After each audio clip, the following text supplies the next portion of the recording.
ሰይጣን ነፃ ስጦታ የለውም፣ ፍሪ ጊፍት የለውም። ካልጋ መውጣት ማትደሰችበት ነገር ሊሆን ይችላል። ዲሲፕሊን ግን ያስወጣሻል። በጣም ታዋቂ የሚሆኑ ግለሰቦች ሰዎችን ትውልዱ እንዲያነብ፣ እንዲማር፣ እንዲያደፋፍሩ እኛ እነሱ ላይ ተጽዕኖ ማለት ነው። እስር ቤት ውስጥ ያሉ ሰዎች ያገኙትን በልተው እንደዚህ የሚኖሩት ለምንድን ነው? እፈታለሁ የሚል ተስፋ ስላላቸው። ለዝነኝነት ሊደገም ይችላል፣ ለሀብት ሊደገም ይችላል። ሀብት ይሰጥና ልጅ ይገላል። ብስጭት የምትል ሚስት ካለች መበሳጨቷ የሚጎዳት እሷን ውስጧን ይጎዳታል።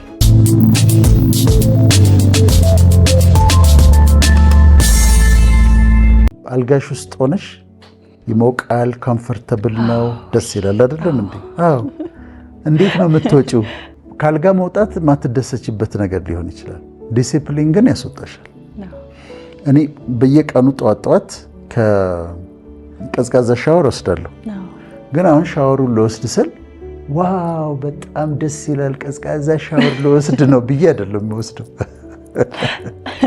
አንዳንድ ጊዜ እንደዚህ ከፍቼው አየዋለሁ፣ እዚህ ቆሜ ሁሉ አየዋለሁ። የመጀመሪያው ውሃ ቀዝቃዛው ሰውነትሽን እስኪነካ ድረስ ትፈሪዋለሽ። ኤቭሪዴ እኮ ነው፣ አይለመድም። ከዛ ግን ከነካኝ በኋላ የሆነ ቦታ ከነካኝ በኋላ ግን ደስ ይለኛል። ስወጣ ደግሞ ልነግርሽ አልችልም ደስታው። ይሄ ግን በግድ የምታረጊው ነገር ነው። ዲሲፕሊን እንደዛ ነው። ስፖርትን ልትጀምሪው ስትይ መጀመሪያ ደስ አይልም።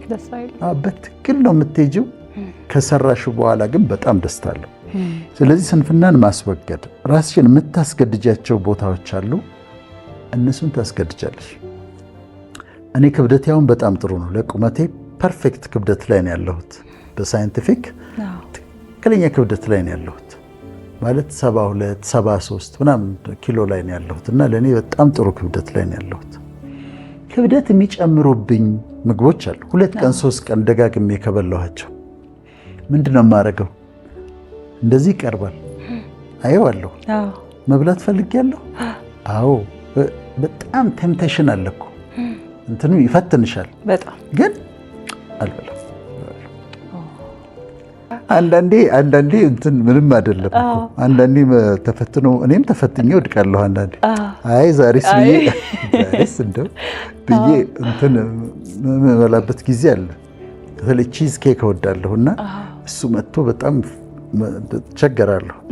ግን እምቢ ማለት አለብሽ። እምቢ ማለት እኮ አለብሽ። ይሄ ካላልሽ የሚመጣውን ነገር ሁሉ የምበላ ከሆነ ማለይ ከሆነ የሚጠቅመኝን ከማይጠቅመኝ ክብደት የሚጨምርብኝ ካለየው እሱ በጣም አስቸጋሪ ነው። ቅድም ሞቲቬሽን ባልሽው ሞቲቬሽን ሁለት አይነት ነው። ሁለት አይነት መሰረታዊ ያለው፣ አንደኛው ኢንትሪንሲክ ሞቲቬሽን አለ፣ ሁለተኛው ኤክስትሪንሲክ ሞቲቬሽን አለ። ኢንትሪንሲክ ሞቲቬሽን ማለት እኔ ራሴን ማበረታታበት ነው። ተነሳ፣ ማድረግ አለብህ፣ ትችላለህ ብዬ ለራሴ የምነግረው እሱ ኢንትሪንሲክ ሞቲቬሽን ነው፣ ከኔ ውስጥ የሚወጣ ነው። ኤክስትሪንሲክ ደግሞ ከውጭ የሚወጣ የማገኘው ነው። ሞቲቬሽን መጥፎ አይደለም። ልጆችን ሞቲቬት አደርጋለሁ፣ አንቺን ሞቲቬት አደርጋለሁ፣ ጎበዝ ፒናዬ ትችያለሽ፣ ኢንከሬጅ አደርግሻለሁ፣ ሞቲቬት አደርግሻለሁ። እና ሞቲቬት እያደረግን ስንፍናን ማራገፍ አለ፣ ድካምን ማራገፍ። ኢንትሪንሲክ ያልነው እሱ ነው። ራሴን ሞቲቬት ከውስጥ መምጣት አለበት። ቁርጠኛ መሆን አለብኝ፣ መወሰን አለብኝ፣ ዲሲፕሊንድ መሆን አለብኝ። ፕሮክራስቲኔሽን የሚባለውም ነገር ነገ አደርገዋለሁ ማለት ነው። ለነገ ማስተላለፍ፣ ነገ አደርገዋለሁ፣ ግድ የለም ነገ ይደርሳል፣ ኖ ዛሬም ነው ማድረግ ያለብኝ ብዬ እኔ በአብዛኛው በውስጥ ኢንትሪንሲክ ነው፣ በኢንትሪንሲክ በሆነ ሞቲቬሽን ነው የምመራው። ውስጤ በማምንበት ነገር ነው የምቆርጠው፣ ስንፍናን የማንከባልለው። ከዛ ሞቲቬሽንም እንደ ሞቲቬት እንደሚያደርገው ሰው ነው። በጣም ትክክለኛ በሆነ መንገድ ሞቲቬት የሚያደርጉ ሰዎች አሉ። ዝም ብሎ ደግሞ ምንም የማይጠቅም የትም የማይደርስ ደግሞ ንግግሮች አሉ። እና እሱን መለየት ያስፈልጋል። ሆፕለስነስ የመጨረሻ ክፉ ነገር ነው፣ ጨለማ ነው። እስር ቤት ውስጥ ያሉ ሰዎች ያገኙትን በልተው እንደዚህ የሚኖሩት ለምንድን ነው? እፈታለሁ የሚል ተስፋ ስላላቸው ነው። ሆፕ አላቸው። ሆስፒታል ውስጥ ያሉ ሰዎች ድኜ እወጣለሁ የሚል ሆፕ አላቸው፣ ተስፋ አላቸው። ትምህርቱን እየተማረ ያለ ልጅ ተመርቄ ጥሩ ስራ አገኛለሁ፣ ጥሩ ኑሮ የሚል ተስፋ አለው፣ ሆፕ አለው። የሰውን ተስፋ ካጠፋሽበት ጨለማ ነው። ቶታል ዳርክነስ ውስጥ ነው የሚቀመጠው ሰው ተስፋ ከቆረጠ። ለዚህ ነው ተስፋ ሆፕ በጣም አስፈላጊ የሆነው።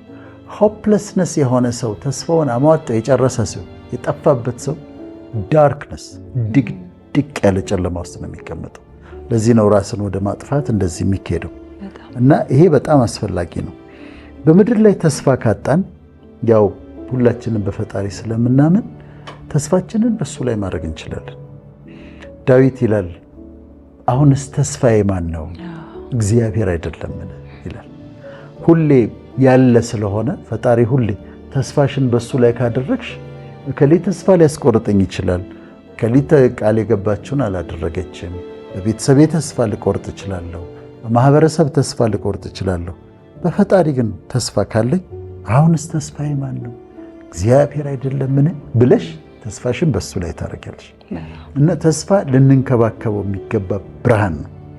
የጠፋ ለታ ጨለማ ነው፣ ድቅድቅ ያለ ጨለማ ነው። ስለዚህ ተስፋችንን ተስፋ ብርሃንን ከቻልን የሌሎችንም ብናበራላቸው፣ ተስፋ ብንሰጣቸው፣ ያልፋል እኮ ብንላቸው በጣም ጥሩ ነው እና ይሄን ማራገፍ አለብን። ተስፋ መቁረጥን ማራገፍ አለብን። እኔ ከአንቺ ጋር ስነጋገር እና አለመግባባት ካለ እኔና አንቺ መካከል አለመግባባት ተፈጥሮ አያውቅም። ግን ቢፈጠር ግን ፒና ምን እያለችኝ ነው ብዬ አንቺን ለመረዳት ነው ሞክር ያለብኝ። አንቺ እየተናገርሽ ከዛ አንቺ ስትጨርሽ እኔ የምናገረውን አይደለም ማሰብ ያለብኝ። በአንቺ ፐርስፔክቲቭ ቆይ እንዴት ነው ያሰበችው ብዬ ነው ማሰብ ያለብኝ። እኔ ደግሞ ስናገር አንቺ ታዳምጭኝና ቆይ እንዴት አይቶት ነው ብለሽ አንደርስታንድ ልታደርጊኝ ትሞክሪያለሽ። አንዳንዴ አለመግባባት ጭራሽ ሊመጣር ይችላል እና ምን ይላሉ መሰለሽ?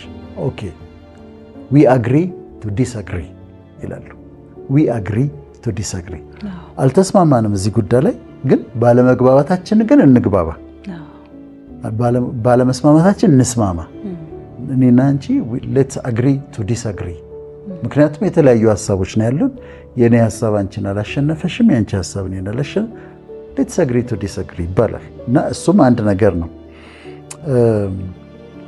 አንዳንድ ጊዜ ደግሞ ሚስ አንደርስታንድ ማድረግ፣ ሰዎችን ሚስ አንደርስታንድ ማድረግ አለ ወይም ሚስ አንደርስታንድ መደረግም አለ። እኔ ከልጅነት እስከ እውቀት አስተማሪዎቼ በጣም ነው የሚወዱኝ።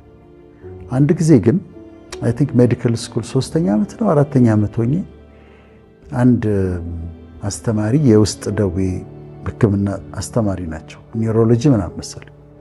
ከግሩፕ ውስጥ ሲያዩኝ ያልስማማቸው ዱርዬ መስላቸዋለሁ። እኔ እኮ አይደለሁም እንደው እሳት እኮ የላሱ ልጆች አሉ እኛ ግሩፕ ውስጥ፣ ግን ሲያዩኝ ዱርዬ መስላቸዋለሁ። እንዴት አድርጌ ላስረዳቸው? ምን ልበላቸው? መጨረሻ ላይ ፋይናል ኤግዛም መጣና እንትን ፔሸንት ጋር ትወሰጅና ህመምተኛ ጋር ከዛ ገስት ፈታኞች አሉ፣ ከውጭ የሚመጡ ፕሮፌሰሮች አሉ፣ ከፈረንጅ ሀገርም ከአውሮፓም ከአሜሪካም የሚመጡ ፈታኞች አሉ። አሁን እኔ ፈተን ነበር፣ እሳቸው አሉ አስተማሪ ያሉ፣ ከዛ ፈታኙ ደግሞ ነጭ አለ። ከዛ አሁን እሱ ይጠይቀኝ ጀመር። ኬዙን ፕሬዘንት አደረኩ፣ እሱ ይጠይቀኛል። ደግሞ በአጋጣሚ በጣም የተዘጋጀሁበት ነገር ነበርና ለሱ መልሳለሁ። ከዛ ስመለስ ቢሮቸው ጠሩኝ እና እንዲህ አልመሰለኝም ነበር አሉ። አይ እኮ አልገባኝም አልኳቸው። እኔ በጣም በስነ ስርዓት ነው የምኖረውና ኢትስ ኦኬ አልኳቸው እና ቀጥታ አስተማሪ ስለሆኑ ይቅርታ ባይጠይቁም ግን በቀልድም በምንም እንትናቸውን ገለጹ። አንዳንዴ ሚስ አንደርስታንድ የምናደርግበት ጊዜ አለ። አንድ ጊዜ እንደዚህ ቪዲዮ እየተሰራ ፕሮግራም እየተሰራ አንድ ልጅ አለና ካሜራማኖቹ ሌላ አለሱ እዛ ጋር አቀማመጡም ደስ አይልም፣ አስተያየቱም ደስ አይልም። አየዋለሁና ደስ አላለኝም። ይሄ ልጅ ውጪ ይቆይ ማለት ፈለኩኝ። ከዛ አሰብኩትና ግን ምን አፌክት ያደርገኛል ብዬ ዝም ብዬ ተውኩት። ፕሮግራሙ ካለቀ በኋላ ልጁን ስተዋወቅ ኢንተርን ነው ማለት ልምምድ ነው የመጣው። የሚያውቀው ነገር የለም እሱ። ስለ ሰላምታም አያውቅም፣ ስለ ፕሮግራሙም አያውቅም። ለማየት ነው የመጣው። አሁን ይህ ልጅ ሚስ አንደርስታንድ አድርጌው አዲስ ስለሆነ ነው ሌላ ነገር ስላለው አይደለም። እና ሚስ አንደርስታንድ ማድረግም አሉና እሱም መጠንቀቅ አለብን። በሰዎች ላይ የተሳሳተ አመለካከት ሊኖረን ይችላል። አሁን እኔ አንድ ፈተና ለአንቺና ለካሜራ ማኖች ላቅርብ እና ምን እንደሆነ ትነግሩኛላችሁ። ይሄ ምንድን ነው? ስሙ ምንድን ነው የሚባለው? ነው አይደል? አዎ ሲጋር ነው። ሲጋር በጣም ውድ የሆነ ሲጋራ ነው። ኪዩባ ነው የሚሰራው አብዛኛው። ድሮ እንትን ሰው ለሰው ላይ አቶ ስናቀ የሚባል ካራክተር ነበር እንትን የሚጫወት አበበ ባልቻ እና እቺን ያጨሳለሁ። በጣም ውድ ነው። የሀብታሞች ሲጋራ ነው። አሁን ይሄንን ሰው ይዞ ይዤ ቢያይ ምንድን ነው የሚያስበው? ዶክተር ወዳጄነ ያጨሳል፣ ሲጋር ያጨሳል ብሎ ነው የሚያስበው። ግን ሲጋር አይደለም ይሄ ሽቶ ነው። እኔ ያዝኩት ሲጋራ አይደለም ሽቶ ነው። ስለዚህ አሁን ሲጋራ ያጨስኩ መስለው ሰውዬ፣ እኔ ግን ያዝኩት ሽቶ ነው እንጂ ሲጋራ አይደለም። ግን ይመስላል እኔም ተሸውጄ ስለማወቅ ነው። እና ይሄ ሽቶ ነው እንጂ ሲጋራ አይደለም። አንዳንድ ሰዎችም አንዴ ተጠቅሜበት አውቃለሁ። ምሳሌ አንዳንድ ሰዎች እንዲህ ስታያቸው ሲጋር ነው የሚመስሉሽ፣ ጎጂ ነው የሚመስሉሽ፣ መጥፎ ሰዎች ነው የሚመስሉሽ። ቀርበሽ ስታያቸው ግን አይደሉም። እነሱ ሽቶ ናቸው። በጣም አሪፍ ሰዎች፣ ክፉ ሰውዬ የመሰለሽ ሰውዬ እሱ ሽቶ ነው። በጣም በጣም የሚገርም ፐርሰናሊቲ ያለው ሰው ነው። ስለዚህ ሰዎችን ቀርበን ሳናያቸው በጣም መጠንቀቅ አለብን። በተለይ ከመሰለሽ ይህ ሰው ያልወደውም ካልሽ እንደውም መጠንቀቅ አለብሽ። ሲጋር መስሎሽ ግን ሽቶ ሊሆን ይችላል ለማለት ነው። እና ይሄ ሚስ አንደርስታንዲንግን ያስወግዳል።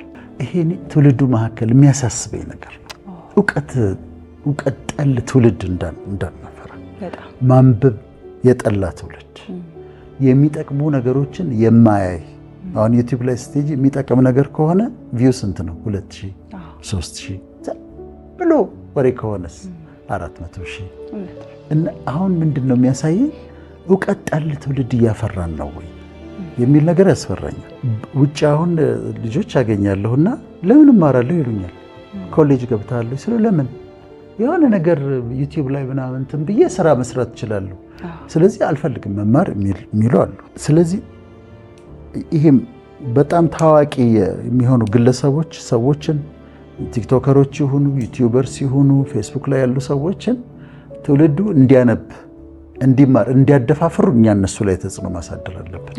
አሁን በተጽዕኖ ፈጣሪ የሚባሉት ሰዎች በሙሉ ትውልዱ እንዲያነብ፣ ትውልዱ እንዲማር፣ ወጣቱ ትምህርትን እንዲወድድ፣ እንዲያደፋፍሩ ተጽዕኖ ማድረግ አለብን። እንደዛ ቢያደርጉ በጣም ጥሩ ነው። ፕሮፌሰር አስራት የሚባሉ አስተማሪ ነበሩኝና ታዋቂ ናቸው። ምን ይሉ ነበር? በጣም ሲናደዱ you have refused to learn ይላሉ። you have እንደዚህ ነው የሚሉት። you have refused to learn አልማር ብላል። you have refused to learn ይላሉ። እና ትውልዱ ሪፊውዝ እንዳያደርግ እውቀትን፣ ትምህርትን መጠንቀቅ አለብን። ተጽዕኖ ፈጣሪዎች ወጣቶች እንዲማሩ እንዲያነቡ ምናምን ማበረታታት አለባቸው። ስለዚህ ማህበረሰብ ውስጥ ተጽዕኖ ፈጣሪ የሚባሉት ሰዎች ወጣቱ እንዲማርና እንዲያነብ እንዲያበረታቱ እኔ አደራ ማለት እፈልጋለሁ። እንደሱ መሆን አለበት። ያለበለዚያ ትምህርት የተጠላ እንዳይሄድ፣ ዲግሪ ምን ያደርጋል የሚል ነገር እንዳይመጣ፣ መማር ዩኒቨርሲቲ ምን ያደርጋል ሬሌቫንት አይደለም ወደ ማለት እንዳይመጣ ይሄን መጠንቀቅ ያለብን ይመስለኛል። የኛ ጊዜ እኮ በእጃችን ኮፒ አድርገን እንደው የምትነበብ ነገር ፈልገን ነው እውቀት ለማግኘት መከራችንን ነው የምናየውና ይሄን መጠንቀቅ አለብንና አለማወቅና የእውቀት ጥላቻን ማራገፍ አለብን። አሁን ከሚመለከቱን ሰዎች ወንዶች መካከል ንዴት የሚያስቸግራቸው ሰዎች አሉ። ንዴት ሄዶ አንተን ነው የሚጎዳው። በአባወራዎች ሆነው የሚናደዱ አሉ። ንዴትም ማራገፍ አለባቸው። አንተ ብቻ ነው የሚጎዳው። ብስጭት የምትል ሚስት ካለች መበሳጨቷ የሚጎዳት እሷን ውስጧን ይጎዳታል። የተለያዩ ህመሞች ያመጣል። ብስጭቷን ማራገፍ አለባት። just take it easy በቃ ነገሮች እንዲህ ናቸው። ሁሉ ነገር ፐርፌክት አይሆንም። ስለዚህ አትናደድ። መኪና እንዲህ ጥልቅ ብሎ ገባ። እኔ አይ ቲንክ አሁን ንዴት ከውስጤ ከጠፋ አመታት ሳይሆን አይቀርም። እውነቴን ነው አይመጣልኝም ንዴት። ከዛ ግን ይጠቅመኛል ጤነኛ እንደሆን በጣም ይጠቅመኛል። ብስጭትን መጣል፣ ሱሶችን፣ ሲጋራ፣ ጫት፣ አልኮል ምናምን እነሱን ማራገፍ። ብርን ይወስዱብሻል፣ ጊዜን ይወስዱብሻልና እነሱን ማራገፍ አለባቸው። ከህይወታቸው ላይ ማራገፍ አለ። ለዲያስፖራዎች ደግሞ እኛም ሀገር አለ ይሄ ፍሪጅ የመክፈት ሌሊት ተነስቶ ፍሪጅ መክፈት እቺ ለነሱ ነች። ሌሊት ተነስቶ ክብደት መቀነስ ትፈልጊያለሽ። ሌሊት 9 ሰዓት ላይ ስትነቃ ትሄድና ፍሪጇን ከፈት የሆነች ነገር አለች የምትበላ እሷን በልተህ ተመልሰህ መተኛ። በዛ ሰዓት ደግሞ የተበላ ነገር እንትን አይልም አይቃጠልም፣ ስለዚህ ይጨምራል። እና እንዲህ አይነት ልምዶችን በቃ የማያስፈልጉ ልምዶችን ማራገፍ ደግሞ ያስፈልግ። ጠንቋይ ቤት መሄድ፣ አዋቂ ቤት ብሎ ጠንቋይ ቤት መሄድ፣ ድግምት፣ መተት፣ አስማት፣ ጥንቆላ የመሳሰሉ እነዚህ ነገሮች ከየቤቱ መራገፍ አለባቸው። ከኢትዮጵያ ውስጥ ብቻ አይደለም ያሉት፣ ሌላ ሀገርም እኮ አሉ። ሳይኪክ ምናምን ተብለው እኮ አሉ፣ በየሀገሩ አሉ። በአፍሪካም በየሀገሩ እነዚህ ትራዲሽናል በሆነ መልክ ተብለው የነዚህ ነገሮች አሉ። ግን በጣም ነው የሚጎዱት። አንድ ጊዜ ገጠመኝን ልንገርሽ። በሬ ይንኳኳል። እዚህ መስቀል ፍላወር አካባቢ ብቻዬን ነበር የምኖረው። ከዛ በር ሲንኳኳ ሄጄ ስከፍት እንደ ሃይማኖት አስተማሪ የለበሰ ሰውዬ ቆሟል እዛ ጋር። ከዛ ገንዘብ እንደፈለገ ሲገባኝ ቸግሮኝ ይርቦኝ ምናምን ሲል ያለኝን አወጣውና ሰጠሁት። ከዛ እንደው ብቻህን ነው እንደምትኖረው አለኝ። አዎ ብቻዬን ነኝ አልኩት። ማለት በትዳር አልነበርኩ። እንደው እኔ አንዳንድ ነገር እኮ መስራት ትችል ነበር አለኝ።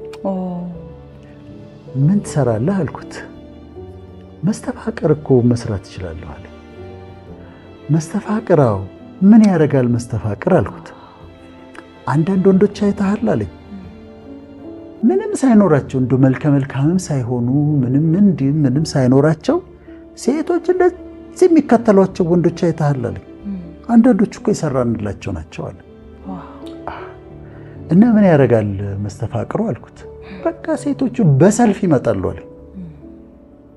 ከዛ እኔ በሰልፍም እንዲመጡ አልፈልግም፣ አንተም እንዴት እንደዚህ ታደርጋለህ አልኩት። አሁን የሃይማኖት ሰው ልብስ ነው የለበስከው፣ ሃይማኖቱን ታሰድባለህ አልኩት። እና አሁን ይሄ ምንድነው? እውነት ነው ይሰራል። በእንግሊዝኛም ላቭ ፊልተር ነው የሚባለው። ላቭ ፊልተር ሌላም ሀገር ይሰራል።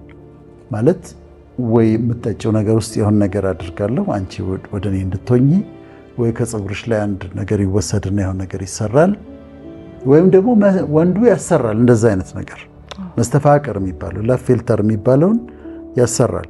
ከዛስ ሴቶች ይወዱታል። they're crazy for him በቃ ያብዱለታል። ልጁ እኮ ምንም ላይኖር እኮ ይችላል፣ ግን በቃ they're crazy for him።